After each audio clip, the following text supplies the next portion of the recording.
Coming back to what Gail teaches in her spinning baby work and helping midwives, nurses, doctors understand how positions can be very gently changed during birth itself to allow a softening of the muscles and to allow the movement of the baby into the right position is very heartening to know this.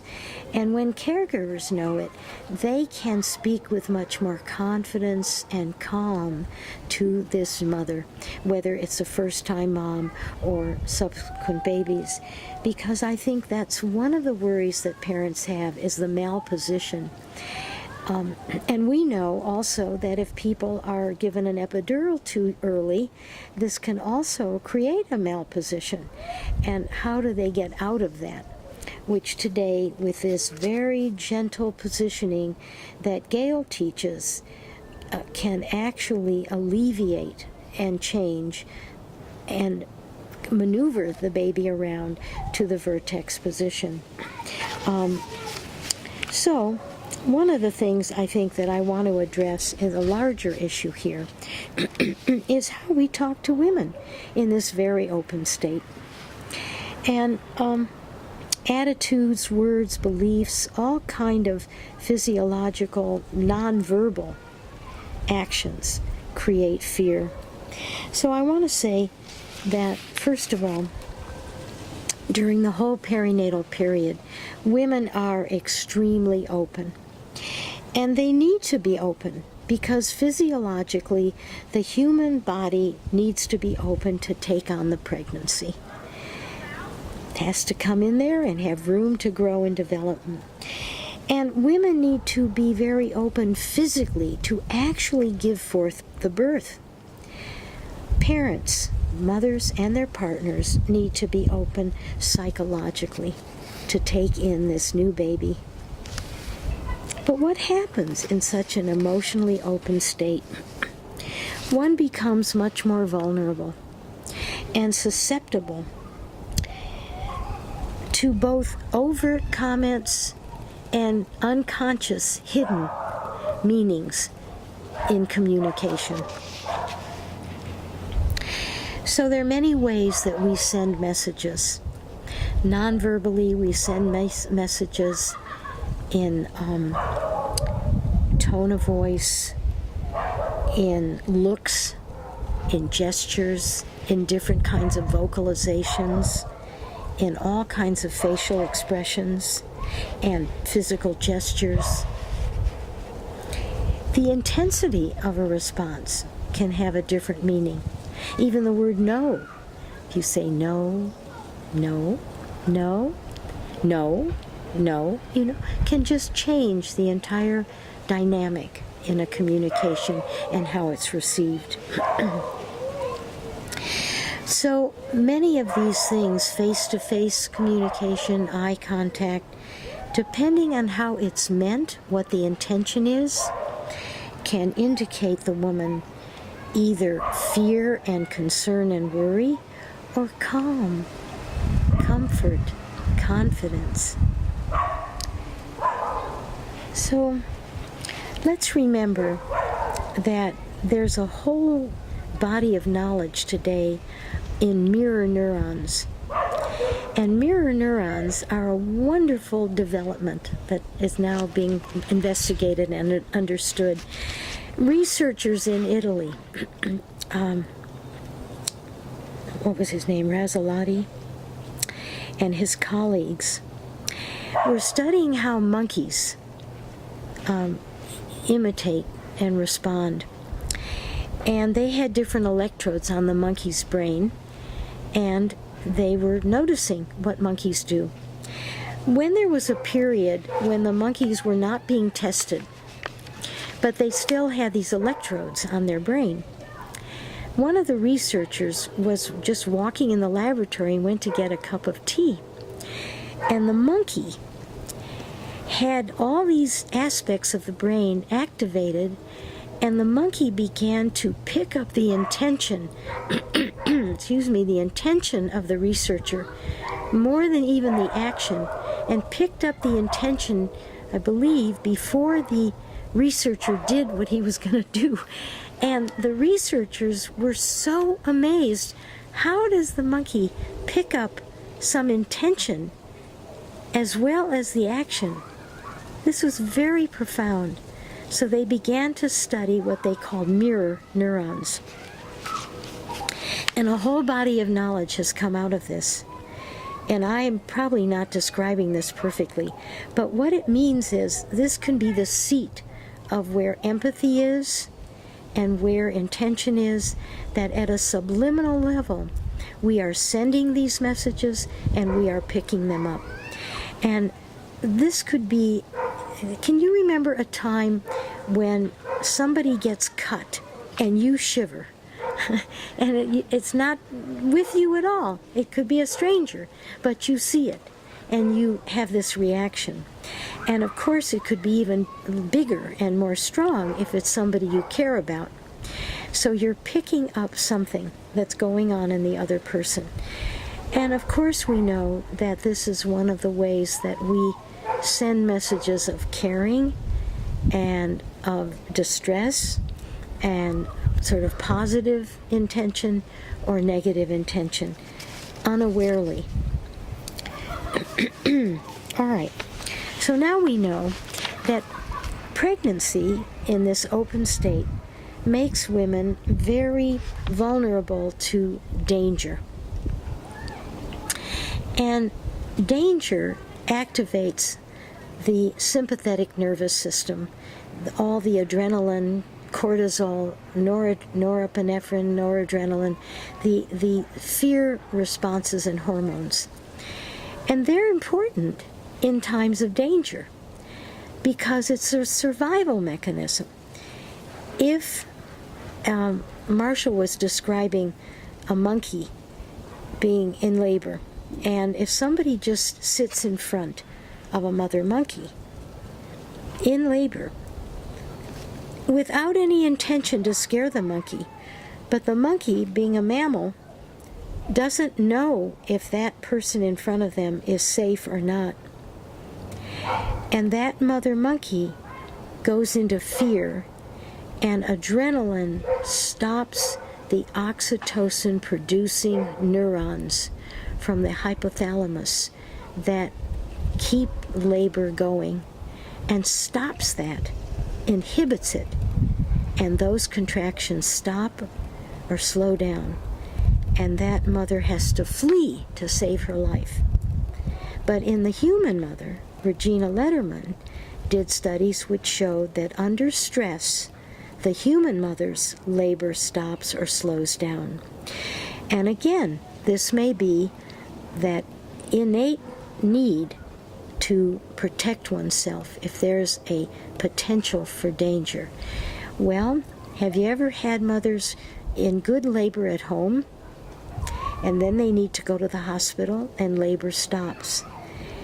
And sometimes there's a lot of fear going into the hospital, or they may be met with a lot of chaotic activity, and they go into that sort of danger mode, and their normal labor slows down or stops, and they get discouraged. So one of the things we'll talk about is how to reverse all this. But I think, first of all, we need to remember that the stress hormones are there for a purpose when they're needed.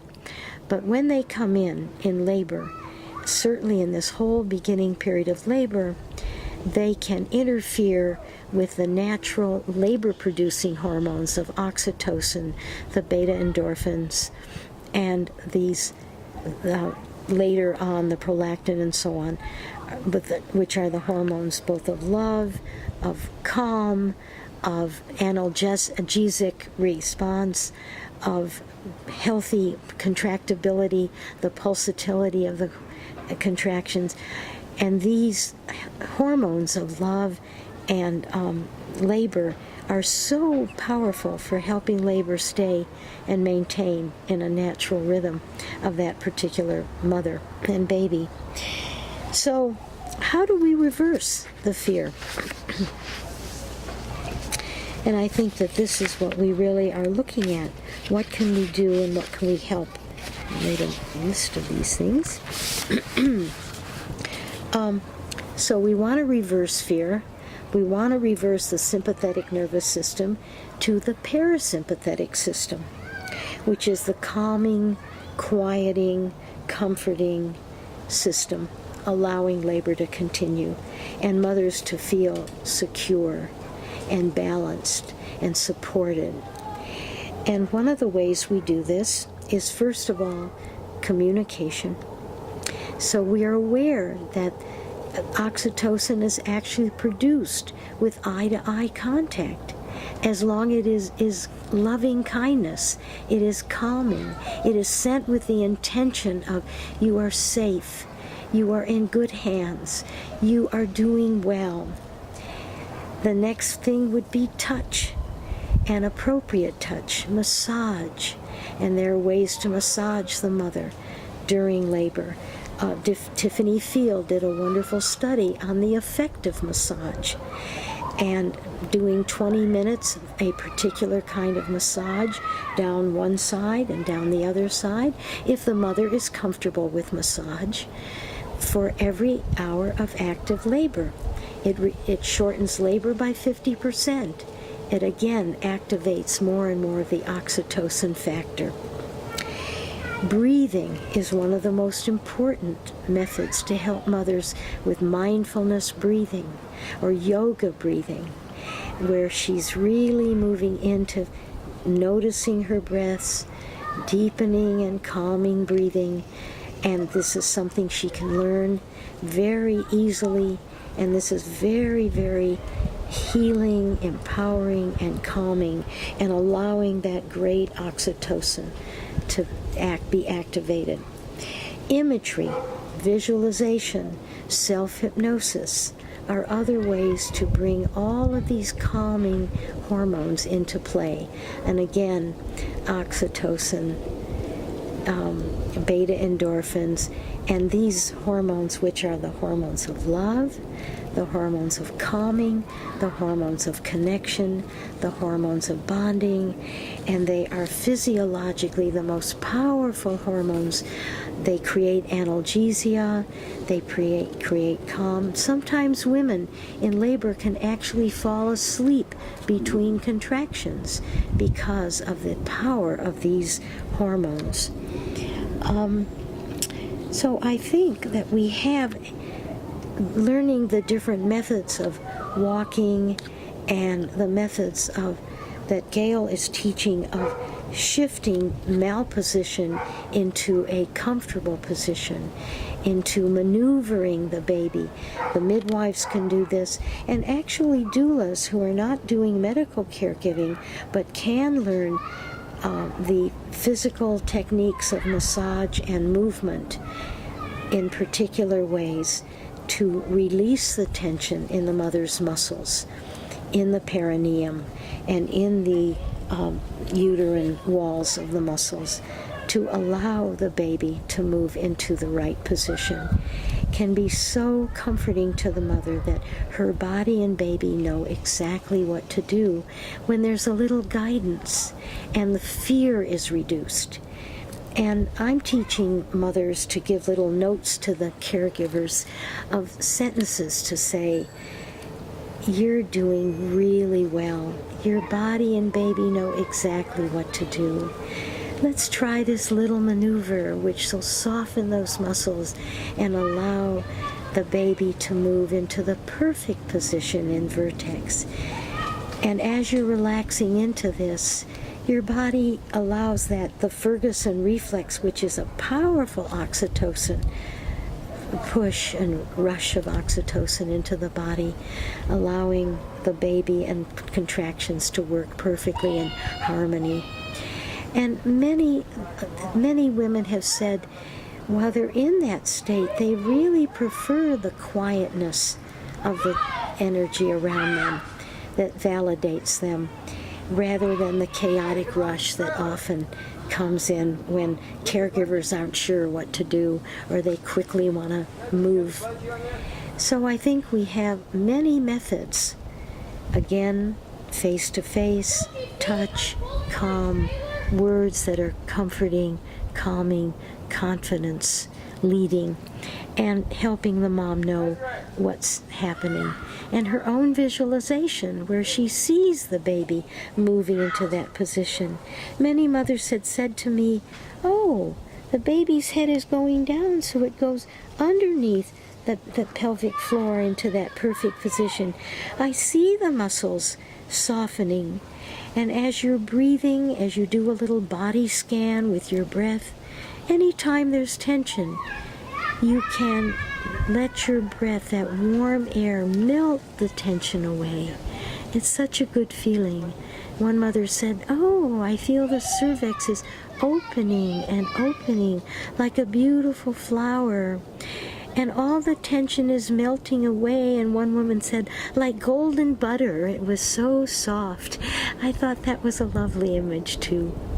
So there's so many ways to reverse the tension, to help moms feel safe, secure, to let the babies maneuver into their position, being validated, and allow birth to work the way it was meant to.